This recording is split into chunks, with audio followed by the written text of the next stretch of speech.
जय जिनेन्द्र धर्म प्रेमियों, मैं प्रकाश खड़के आज आपके साथ तीर्थ और तीर्थ यात्राओं के संबंध में चर्चा करने के लिए आया हूँ। चलिए, सबसे पहले हम देखेंगे ये शब्द बने कैसे हैं, इनका अर्थ क्या है। साधारणतः जिस धार्मिक स्थान की यात्रा करने जाते हैं उसे तीर्थ कहते हैं। तीर्थ का अर्थ घाट भी होता है और इस घाट पर स्नान करके लोग कहते हैं कि हम पवित्र हो गए हैं। मगर जैन दृष्टि से इसकी व्याख्या अलग अलग प्रकार से की गई है। जैसे कि तीर्यते एन संसार सागरः सो तीर्थः, अर्थात जिसके आश्रय से भव्य जीव संसार सागर से पार उतरते हैं वह तीर्थ कहलाता है।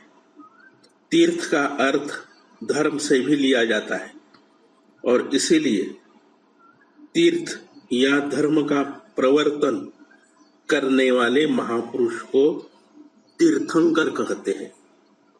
इस प्रकार अरहंत भगवान का धर्म सच्चा धर्म तीर्थ है, ऐसा मुझे लगता है। तीर्थ का वर्णन करते समय तीर्थ के दो प्रकार लेना चाहिए। एक है भाव तीर्थ और दूसरा है द्रव्य तीर्थ।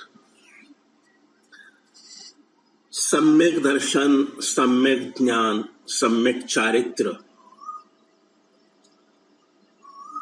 रूप परिणत आत्मा को भाव तीर्थ कहते हैं और दूसरा है द्रव्य तीर्थ।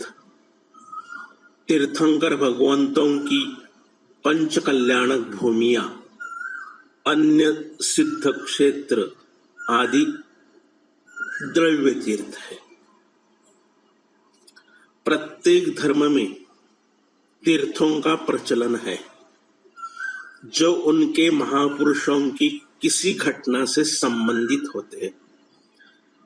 प्रत्येक धर्म के अनुयायी अपने तीर्थों की वंदना करने हेतु बड़े ही भक्तिभाव से जाते हैं और तीर्थों की यात्रा कर पुण्य संचय करते हैं। मूलतः कोई भी भूमि स्वयं पूज्य या अपूज्य नहीं होती, लेकिन महापुरुषों के संसर्ग से वह स्थान पवित्र हो जाता है। वस्तुतः पूज्य तो महापुरुषों के गुण होते हैं, किंतु जिस शरीर में वे गुण रहते हैं वह शरीर भी पूज्य बन जाता है। इसी प्रकार वह शरीर जिस भूखंड पर रहता है वह भी पूज्य बनता है। महापुरुषों के संसर्ग से ही जब कोई स्थान पूज्य हो जाता है तो वे स्थान जहां पर महापुरुषों ने जन्म लिया अथवा रहे अथवा तपस्या की, वे तो पूज्य होंगे ही। जैन धर्म में तीर्थंकरों के जहां कल्याणक हुए हैं, गर्भ कल्याणक, जन्म कल्याणक, ज्ञान कल्याणक, निर्वाण कल्याणक,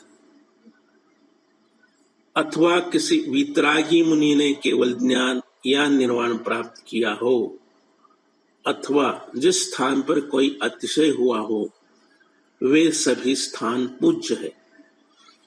जैन धर्म में निम्न 3 प्रकार के तीर्थों की मान्यता प्रचलन में है। एक है सिद्ध क्षेत्र अथवा निर्वाण क्षेत्र।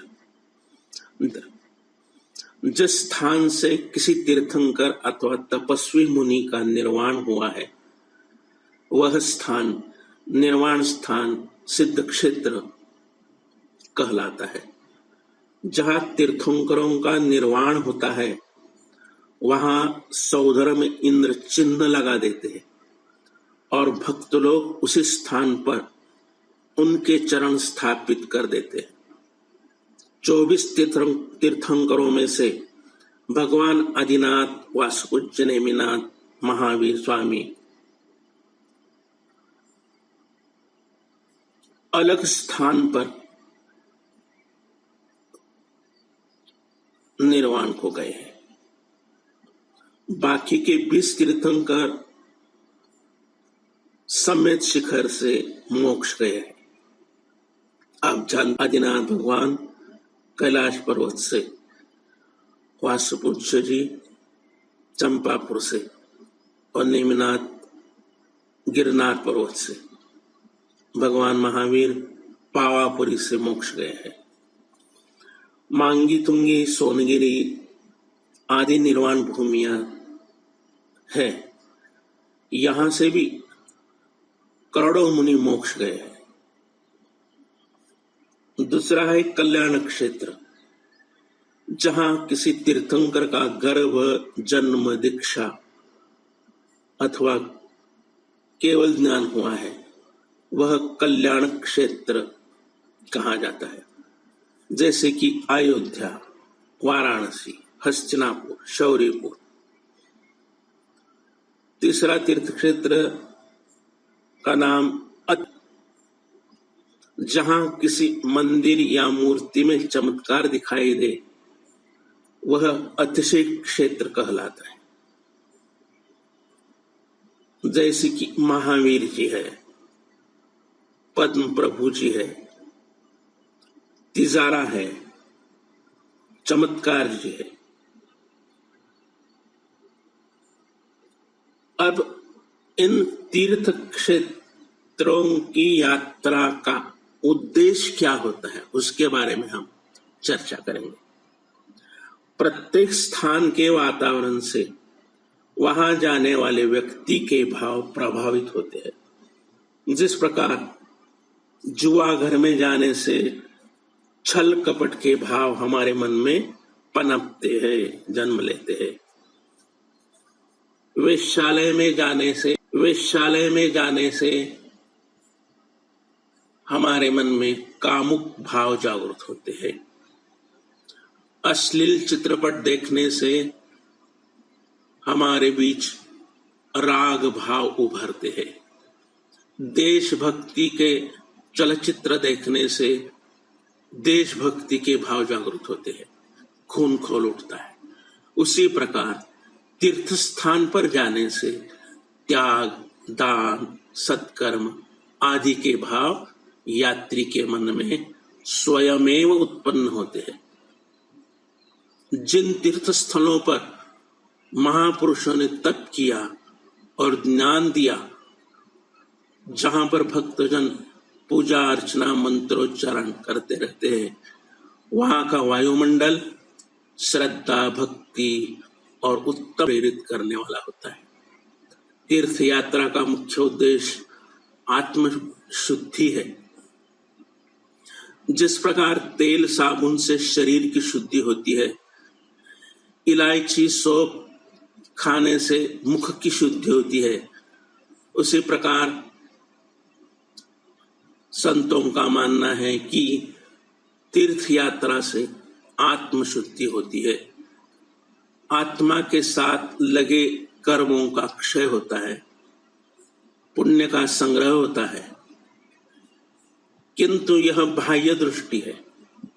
वस्तुतः तीर्थ यात्रा का उद्देश्य बाह्य शुद्धि नहीं है, वरन आत्म शुद्धि है। बाह्य दृष्टि केवल साधन मात्र है, साध्य नहीं है। तीर्थ यात्रा करने मात्र से आत्मशुद्धि नहीं हो सकती है। तीर्थ यात्रा तो आत्मशुद्धि का साधन है। तीर्थ भूमियां हमारे लिए ऐसे साधन और अवसर प्रस्तुत करती है, जहां जाकर हम उस भूमि से संबंधित महापुरुष का स्मरण, स्तवन और पूजन करते हैं तथा उनके चरित्र से प्रेरणा लेकर अपनी आत्मा की ओर उन्मुख होते हैं। जब यात्री अशुभ संकल्प विकल्पों को छोड़कर तीर्थ यात्रा के शुभ भावों में लीन हो जाता है और अपना समय वंदना, पूजन, स्तुति आदि में व्यतीत करता है, तो वह पुण्य संचय करता है और पापों से बचता है। वह आत्मा की ओर उन्मुख होता है, कर्मों का क्षय करता है, अर्थात स्व की ओर उपयोग जाता है और आत्मशुद्धि कर लेता है। तो असंख्यात गुणी कर्म निर्जरा हो जाती है। पर की ओर उपयोग जाता है तो पुण्यानुबंधी पुण्य संचय करता है। यही तीर्थ यात्रा का वास्तविक लाभ है। अतः हमें संयम पूर्वक विनय और भक्तिभाव के साथ तीर्थ वंदना करनी चाहिए। इससे अनावश्यक प्रदर्शन व कषाय भावों से हम बच जाते हैं। तीर्थ भूमियों की रज इतनी पवित्र होती है कि उसके आश्रय से मनुष्य रज रहित अर्थात कर्म मल रहित हो जाता है। तीर्थों पर भ्रमण करने से संसार का भ्रमण छूट जाता है। तीर्थ पर धन व्यय करने से हमारे पास अविनाशी संपत्ति आती है और जो तीर्थ पर जाकर भगवान की शरण ग्रहण कर लेते हैं, अर्थात भगवान के मार्ग को जीवन में उतार लेते हैं, वे जगत पूज्य हो जाते हैं। भारत के विभिन्न राज्यों में हमारे तीर्थ क्षेत्र स्थित है। हमें उनकी भाव सहित वंदना करके अपना जीवन सार्थक करना चाहिए। तीर्थराज सम्य शिखर जी की यात्रा का विशेष महत्व आप जानते हैं। कहते हैं शिखर जी की एक बार यात्रा की तो नरक गति कभी नहीं मिलती। एक बार वंदे जो कोई, ताहि नरक पशु गति नाही। यह हमारे तीर्थ क्षेत्रों का महत्व है। इसलिए हमें तीर्थ क्षेत्र की यात्रा जरूर करनी चाहिए। जीवन को सफल बनाना चाहिए। मनुष्य जीवन सार्थक करना चाहिए, ऐसा मुझे बार बार लगता है। मैंने भी इस प्रकार की तीर्थ यात्राएं की है। अभी अपने चर्चा में जितने तीर्थ क्षेत्र आए हैं, लगभग उन सभी तीर्थ क्षेत्रों पर मैं अपने धर्मपत्नी के साथ गया हूं, तीर्थ वंदना की है। मेरा कहना है, मेरा निवेदन है, आप सभी भी इन तीर्थ क्षेत्रों पर जाए, वंदना करें और अपना जीवन सफल बनाएं। धन्यवाद।